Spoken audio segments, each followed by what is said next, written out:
Hello, and welcome to the episode of Todd Talks. And Todd Talks, people listen. Go beyond plus ultra. Hopefully, I hope. Yeah, hopefully, I hope. Really?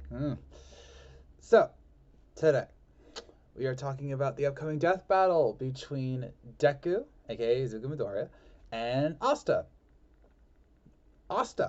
Yeah, it's My Hero Academia versus Black Clover, and I know some of you aren't happy about this matchup.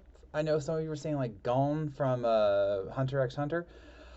After looking at the previews and seeing the comparisons, I totally get why they put these two together. I know it may not be the most popular matchup, but I think this is going to be a fun one, especially given their unique abilities. So, let's start with Izuku Midoriya. And I actually didn't have to research too much about this because I actually know My Hero Academia pretty well. I had to look at the final arc stuff, but I warn you, for both this and Black Clover, there will be spoilers if you only watch the animes, so you've been warned. So, I want you to imagine not the world of My Hero Academia, but the world of DC Comics and Marvel. If you were to do a tally of all the heroes and even the villains that were resided in just Earth, not the other realms like Asgard, but Earth, you'd find that it's actually a really small percentage of people that are powered, which is odd when you think about it, but it's true. It's a very small percentage who have the power to change the entire world. In the world of My Hero Academia, it's the opposite. It's 80% of the world have quirks or special abilities that they have within them. And then 20% are non-powered. The twist, as we see in the anime, is that not every quirk is legendary. Not every quirk is, fire abilities or telekinesis or explosion powers or such. Some of them are just like having stretchy eyeballs or a bloated face. I don't get it. But because of this, most people want the quirks. There are plenty who don't, but the majority of people want quirks to be heroes because in this culture, pro heroes, as they are known, get money, they get support, they get backing, they get popularity, they become basically superstars. More than actors or designers or anything else, the heroes are the superstars of that realm. Enter Izuku Midoriya, a young boy who wanted to be nothing more than a hero like his idol, as they say in the preview, All Might, or is it Toshinori Yogi, right? It's Toshinori something. But there was a problem. As we learned tragically in the first episode, Izuku is one of the 20% who don't have powers, and you can find this out by looking at a bone in your foot, apparently. I don't get it, but, it's anime, so what are you going to do? Devastated, but not giving up, Izuku dedicated his life to still trying to be a hero. He studied pro hero culture religiously. He learned about quirks. He learned about heroes. He had, like I said in the preview, he has an encyclopedic knowledge of heroes and quirks and their fights and everything. He even knew like some of the smallest details about All Might, which not only makes him a fanboy, it makes him a stan. Eminem would be proud. So, like, seriously, it's freaky, all right? Like, he knows why, like, his eyelids, like, look a certain way. It's like, really, Deku? Anyway, so fast forward to when he's about 15 years old, and his best friend, it's complicated, Katsuki Bakugo, or Kachan, got in trouble with a sludge monster, one that All Might had captured earlier. And, long story, and Deku proved himself. I'm going to keep switching between Deku and Izuku. I apologize. Deku showed his own heroism by trying to save Bakugo from the sludge monster, despite the fact that he had no quirk. All Might at this point in time was severely limited in when he could use his ability One for All, because of his injury from All for One. And as a result, he was looking for a successor. And Deku had actually met All Might previously when he captured the sludge monster, and it was there that he learned the truth about his mentor, his idol. And All Might said, kid, give it up, like, be more reasonable. Ouch. Yeah, his idol literally told him to give up and go home, but Deku did not. And as a result, All Might once again reappeared to him and revealed the truth about One for All. It's not a singular quirk, it's one that's been built over generations. It actually ties back to the brother, spoiler, brother of All for One. Yeah, you see, All for One was technically the originator of all quirks or something like that, and it's been a while. I didn't look into that part of the mythology again, but he had a brother who wanted nothing to do with quirks, and he did not like what his brother was doing. So All for One, in his sadistic logic, decided, hey, I'm going to give you a quirk, and you'll just have to deal with it. And so his brother, through generations, passed it on from person to person to person to person. And as a result, the power grew, the power built up. And so by the time we got to All Might, it was powerful, more than powerful enough to defeat All for One, or at least temporarily. And now Izuku was the next wielder of All for One. What exactly does that mean? It's actually a lot more complicated than it sounds, because when you watch like seasons 1 through whatever, let's be honest, let's say 4, it only looks like a strength quirk, but it's so much more than that. The power of One for All is energy, for lack of a better term. It fuels the body with a power that can resonate throughout their muscles and reflexes and turns them into an incredible force, literally. And so when you see it with All Might, as we saw in his fight with Might Guy, which I still absolutely love, his punches were so strong they could diffuse clouds in the sky and change the weather. What? And by the time Deku got this, he had not only All Might's strength, but everything that had come before, which I will get to.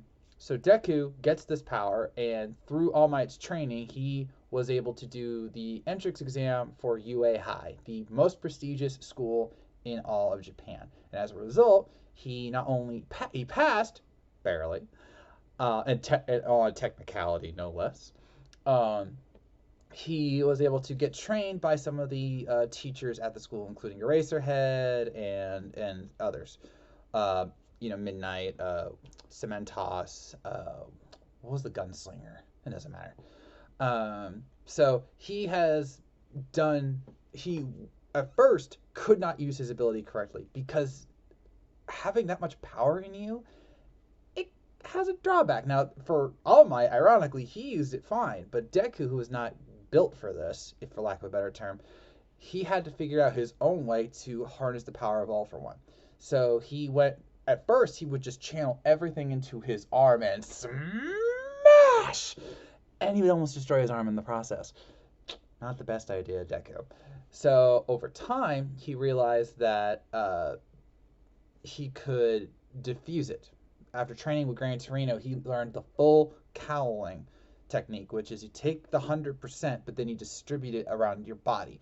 That made it so he could use 5% of All for One's full power across his entire body, giving him greater speed, endurance, punching power, kicking power, and so on.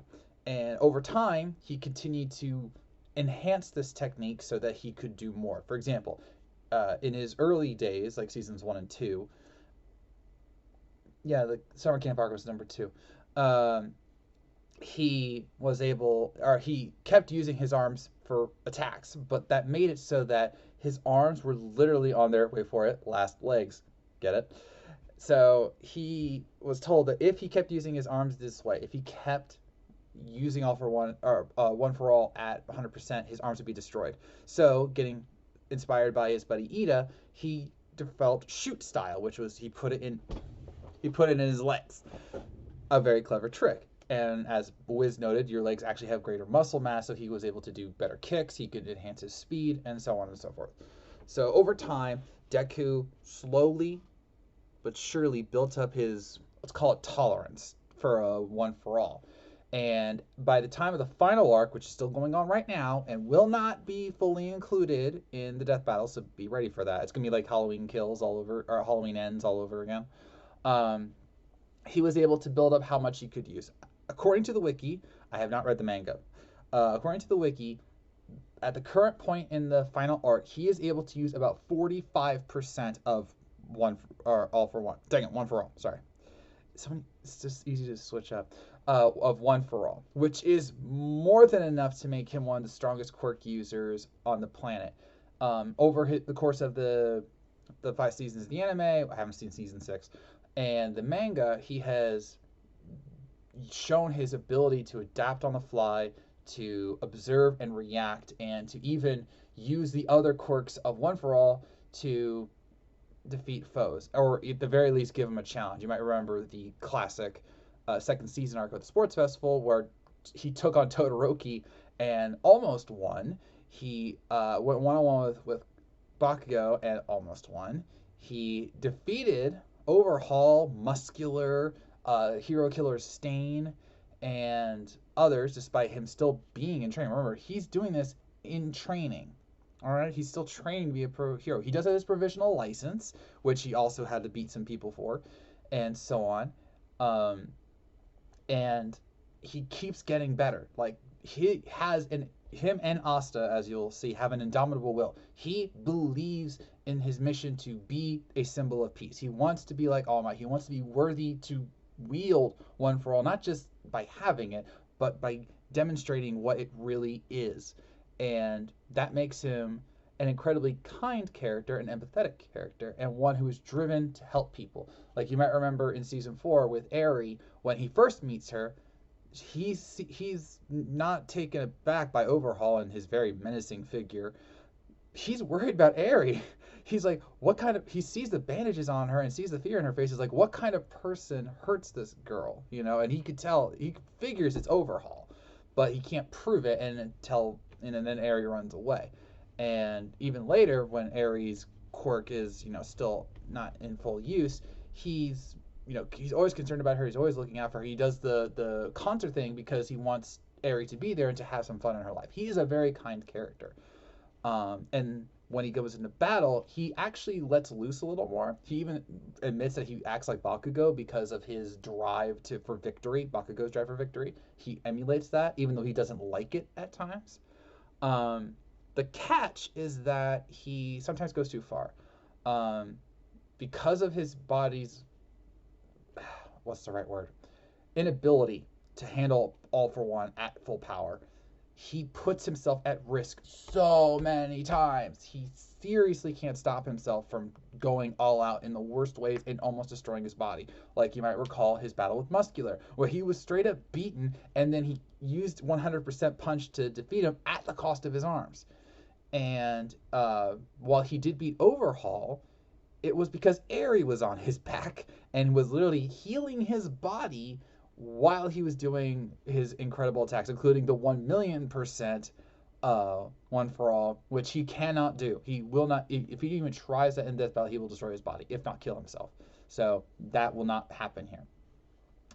And going back to One for All, he has access to the other quirks of the previous wielders. Those include, I'm going to try to remember them all, Gear Shift, Fajin, which I'll get to, Smoke Screen, Float, Black Whip. There was one more. Dang it. There were 6. Let's see. Gear Shift, Fajin, Smoke Screen. Oh, Danger Sense. Thank you. Danger Sense. These are lesser quirks, but they were enhanced by One for All over time because they built up, kind of like a stockpile, right? So Black Whip is he can shoot whips out of his body, which are really good at containing people. Danger Sense gives him perfect awareness of his surroundings to where he can sense danger that's around him. There's a way around it, but it's very specific. Gear Shift increases the velocity of either something he touches or himself. So he actually uses it to augment the speed of his punches and kicks so that he can do even more damage.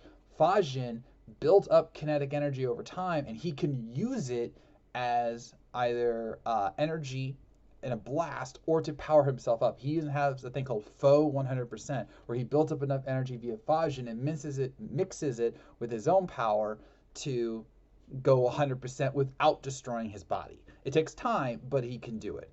Gear Shift is incredibly powerful, but it's designated as a last resort. Smoke Screen is exactly what it sounds like, a massive blanket of smoke.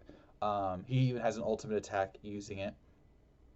Float can allow him to fly, which he has been able to do by the last arc, and so on and so forth. So when he used, and by the final arc, he's found a way to mix and match these abilities to do all sorts of things, including taking on Shigaraki in one of his final forms with via All for One, Shigaraki's All for One. Don't get me started. So by the time we get to the final arc, which again is not done, but it's close, Deku is massively powerful, massively fast, and massively clever. But his weaknesses are, again, he takes it too far. In After the Paranormal Liberation arc, which is what's happening now in season 6, he actually kind of loses it. And he isolates himself from the hero community and his friends and becomes kind of a rogue, not in a bad way, but he isolates himself to the extent where he doesn't take care of his body, and he even takes kind of on a form that kind of looks, villainous, just by him wanting to be the #1 hero. It takes all of Class A to take him on. He beats them, and he only loses because of exhaustion, because he went for like a month without proper eating or sleeping. Like, that's how dedicated Deku is, which is good at times, but also problematic. Also, and I know this is a personal thing, but he cries so dang much. Like, seriously, I am so tired of seeing Deku cry, like tears of joy and happiness. I mean, and then do we have to keep seeing the scene with him crying in front of All Might? It's like, we know how you got the quirk, we're 5 seasons in. But yeah, Deku is an incredible hero, and he will be, and as we know via his own musings, we know he'll be the #1 hero one day. So we'll just have to see if he can handle a guy with a black clover. All right, Asta. This one's gonna be a little less detailed because for whatever reason the wikis I found were not that good. Sorry, Black Clover fans. All right, in the world of Black Clover, magic is everywhere, like literally. In fact, there are even rituals where you will be able to gain grimoires, which can enhance your natural magic via the mana that is inside you. Can you see where this is going, ladies and gentlemen? Yeah, Asta was born without mana. I did not know that. Like, I knew nothing of Black Clover before this death battle. I honestly, I truly mean that. So with Asta, he wanted to be the Wizard King, the ruler of the realm, and his goal was to be the Wizard King so that he could end the inequality and the harm that was being done within the kingdom. He saw it and he wanted to end it. So he wanted to be the king so that he could make the world a better place. How noble. The problem is that he didn't have any mana, so he kind of got bullied a lot, and this led to him meeting his best friend / rival in Yuno. They promised to work together and yet compete against one another to be the Wizard King so that they could be their best selves for when the time came. During the period between then and when they got their grimoires, Asta trained physically. Like, he, as Boomstick said, in a world full of nerds, he would be the sole jock. And he wasn't exactly wrong in that.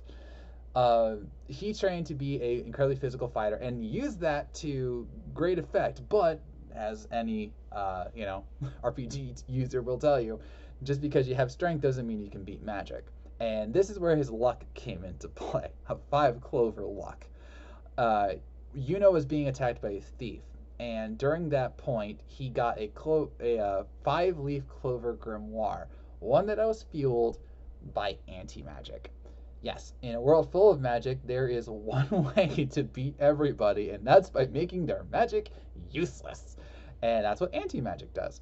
Because the grimoire allows him to wield swords that can be imbued with anti-magic and thus can cut through basically any kind of magic in the universe, in their universe. So usually this would be a problem, because the problem with anti-magic is that it counteracts magic. So if you have mana, you can't use it, not for very long. Asta doesn't have magic, so he can use it all the time, and he used it to great effect. And despite him having this very atypical kind of repertoire, he was conscripted into one of the Magical Knights groups known as the Black Bulls, who were the absolute worst. Not worse as in they were bad people. They were just like the rejects, your Dirty Dozen, your Guardians of the Galaxy pre-James Gunn movie. Uh, I hope you appreciate that joke. Um, and so he joined the Black Bulls and set off on a journey to prove himself to be the Wizard King. And along the way, he gained multiple swords and weapons to uh, defeat the various foes that they would meet, which included other magic users, reincarnated elves, demons, devils, called Chainsaw Man. Can you imagine when we get him in the death battle? Oh my gosh. Uh, I am not looking forward to that research session. I'm just telling you now. Uh, so he's devils and so much more. And through his physical strength mixed with his anti-magic, he was able to do just that. He was able to do just that. His story is not over either.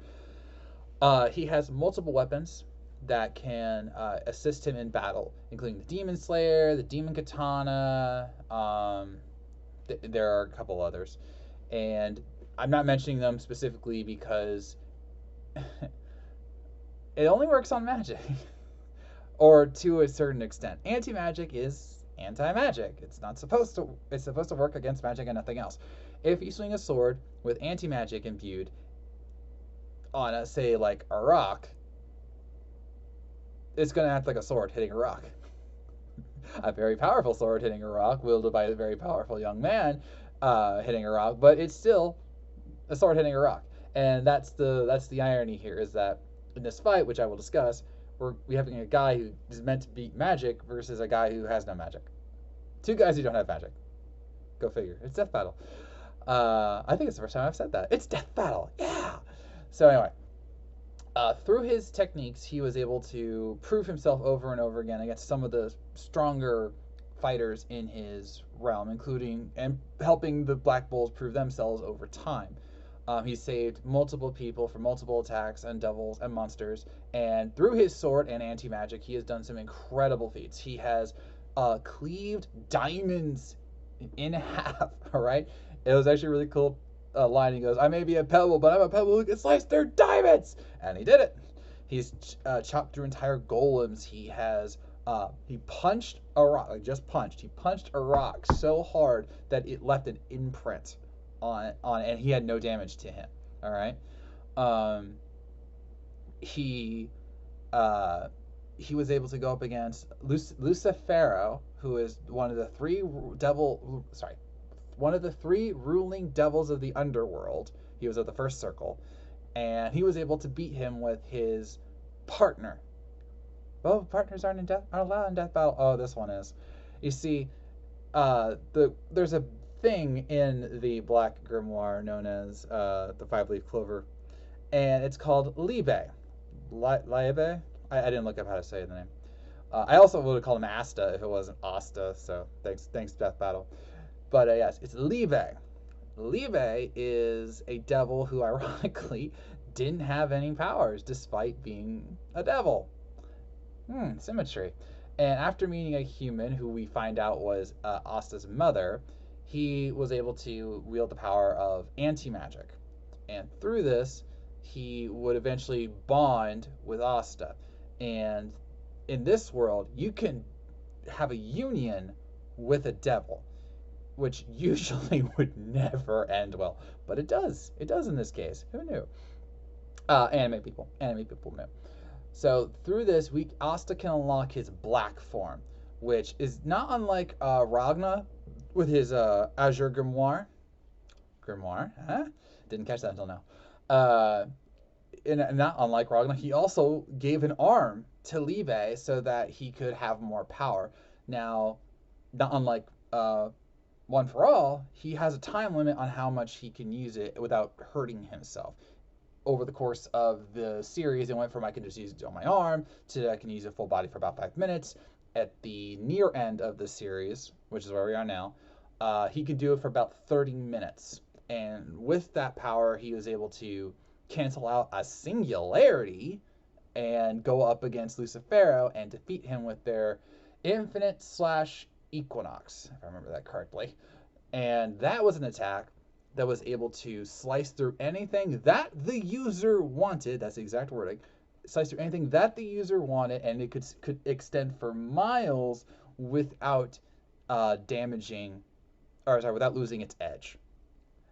Yeah, and they were able to slice up Lucifero with that, so that's pretty cool. Asta is a bit of a dunce in some ways. He doesn't have tact. He doesn't get there's a lot of girls that like him because he only likes one of them who he proposes to multiple times throughout the series, Lucy, I believe her name was, and but in battle he's incredibly brilliant. He knows how to adapt on the fly to use his own tactics and his enemy's tactics against them, and improve over time. He was willing to train for months on end to be what he needed to be the Wizard King. Even when everyone doubted it, even when everyone made fun of him, he would keep going because it was his wish, it was his desire to be the Wizard King. And even though I can't say that he gets that, because I don't watch or read Black Clover, it's anime, so it's a pretty good bet. And when he becomes the Wizard King, he will be a worthy king because above all else, he believes in the good of people and devils and monsters. And even when it backfires on him, he has never lost that faith. All right. Even when it was Libe who was trying to hurt him at one point, he knew that he could be good, and they did, and they worked together to defeat Lucifero. So, who was apparently the cause of Asta's mother's death. So yeah. But yeah, so Asta's a pretty cool kid, even if he's a bit dense at times, and I'd let him be my Wizard King. I'm just saying. Alright, so who wins in a fight between Deku and Asta? Now, I gonna admit that if I was just doing this based on the research I had, I probably would have gone with Deku because it's easier to quantify his abilities versus Asta's at certain points. But everyone in the comment section is telling me, like the other sections, that Asta's gonna win, and so I had to look up why. As I noted, his Asta's I want to say quirk gimmick. There you go. His gimmick is anti-magic. He's in a world where his abilities are perfect because he's going up against magic users. Deku is not a magic user. I have to say this clearly as possible because some might not understand. Quirks in My Hero Academia are not magic. We established this in a Todoroki versus Sugo. They are physical manifestations of powers. That's how they can calculate, the flame's heat or Kaminari's electricity and so on and so forth. It may not be explained how they can do this and everything, and there are some where you really have to wonder how this is physical at all, but it is a physical manifestation. And if for proof of this, look at One for All. You don't get a blessing and suddenly you have One for All. You have to eat this. And that's how he got the power. So it is all physical. So anti-magic, as ironic as it sounds, will not affect Deku and the quirks because they're not magic. I mean, they may seem magical, but they are not magical in and of itself. So what this really comes down to is pure strength, endurance, and speed. And you'd think that given who Deku is and the power of All for One, especially by the time of the final arc, it would be enough. Not really, apparently. So let's talk about speed. Speed is one of the things that Deku is well known for. Between his shoot style and full cowling, danger sense, and just the natural power of One for All, he has incredible feats. You might recall in the manga in recent years, he had to face a woman named Lady Nagant who had a sniper rifle arm. Yeah, at one time she was trying to kill Overhaul, who Deku was trying to protect. Long story, and she fired the bullet, and Deku noticed it, dodged it, and was able to get Overhaul out of the way of another shot, all before the bullet even got close to them. That's pretty dang fast. But Asta is documented as having blocked light magic attacks. Not light as in light in power, light as in light. So he was blocking repeatedly light-based attacks. And as we all know, light is faster than a bullet. Much faster than a bullet. And Asta has repeatedly done this throughout the series. And I even saw the manga page. It said the guy said, "I'm using light magic to hit you." So Asta is faster than light. Now let's talk strength. Um, and remember, we cannot count like the most recent chapters of My Hero because of they didn't exist when they made the video, and the video is like probably in the final editing stages right now. So uh, Deku is capable of incredible strength feats, as was All Might and certain other members of the One for All party. But if you really think about it, even with the powers that they've wielded, it only goes to a certain level. And even in the recent chapters, it said that his power is at best multi-continental, which is insane, but not as much apparently as Asta, who I saw one person say was mid-planetary. Okay, so even if we discount that, because I don't have specific examples of that. Again, my wikis were not the best. I apologize. And my respect thread for Asta was from 2018. We can talk about durability. This is the biggest difference in most people's minds because while Deku has shown to be incredibly endurable, including the month-long fighting feat that I talked about before fighting all of his classmates in 1A, it has a limit. It has a really big limit, and that's that he could push himself too far or almost trick himself into using One for All at 100%, and all of a sudden he's badly injured. Again, if he uses his arms too much, they will lose function. So he has to rely on shoot style or his air blasts, which are powerful, but not the most powerful thing in his arsenal. I saw that they shattered glaciers and rock, and they absolutely can. And he's defeated multiple villains with them, including getting good shots in on Shigaraki and Gentle Criminal and so on. But there's still air blast, which is something that Astas actually had to deal with because of the magic in his world. So that wouldn't really matter. Asta, meanwhile, has taken hits that have removed chunks of his body. He survived a singularity. He was repeatedly battered with gravity attacks and was able to get up. And then in his black form, he was able to take on one of the biggest devils of the underworld in Lucifero. So, and again, I apologize if I'm saying that name wrong. So, durability wise, Asta can do so much more without the recoil damage. Deku has a limit on how much he can push himself before he starts damaging his body. Asta has no such limit outside of his black form, which he obviously will use here, but it's not, you know, it takes 30 minutes for that to hurt him versus Deku, which is if he goes 100%, even Foe, at the exception of Foe 100%, he's going to break his body. And if Asta can trick him into doing that, which he absolutely could, because they're both really smart fighters, and Deku is known to lose it at times if he gets a little too motivated. Asta can weaken him, and then even with without anti-magic, he's still hitting that guy with enough force to shatter diamonds, all right, which are incredibly durable, among other things. He's killed other things, obviously, or destroyed other things, obviously, but with all of that said, despite Deku not having full access to All for One, to the level that All Might had, he's powerful, but Asta's just in another league. You could say it's magical, magic. So I am picking Asta to win this death battle. With that, I'm ending this episode of Todd Talk. Who do you think is going to win between Deku and Asta? Let me know in the comments below. And if you were to, support a certain Kickstarter, I wouldn't be opposed to that either. So, thank you for watching. If you made it this far, I know you were listening, and I'll see you around.